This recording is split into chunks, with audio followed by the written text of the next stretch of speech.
कर्म ही पूजा है। यह वाक्य कई जरूरी जगहों पर लिखा होता है। रेलवे स्टेशनों पर, आम दफ्तरों में लिखा होता है। कर्म करना इंसान का पहला धर्म है।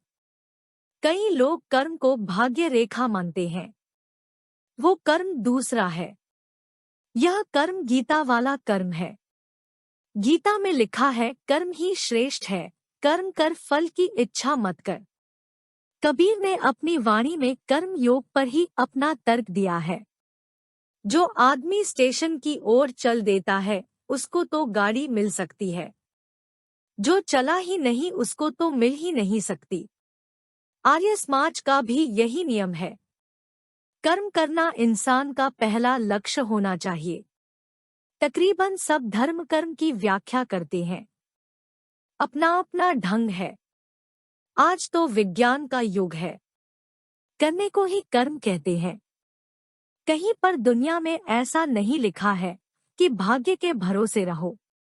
कर्म करने से बड़ा आनंद मिलता है।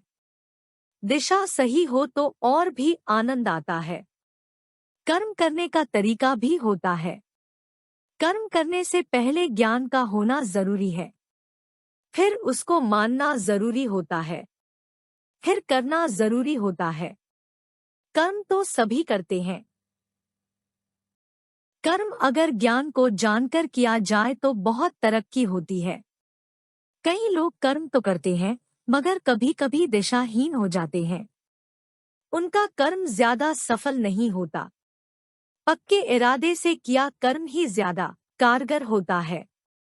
कई लोगों की शिकायत रहती है कि हम कर्म तो करते हैं, मगर कामयाबी नहीं मिलती। उनकी दिशा में कोई खराबी जरूर होगी। सबको अच्छा गुरु मिलना आसान काम नहीं है। सुखी रहने के लिए अच्छे गुरु की तलाश जरूरी है।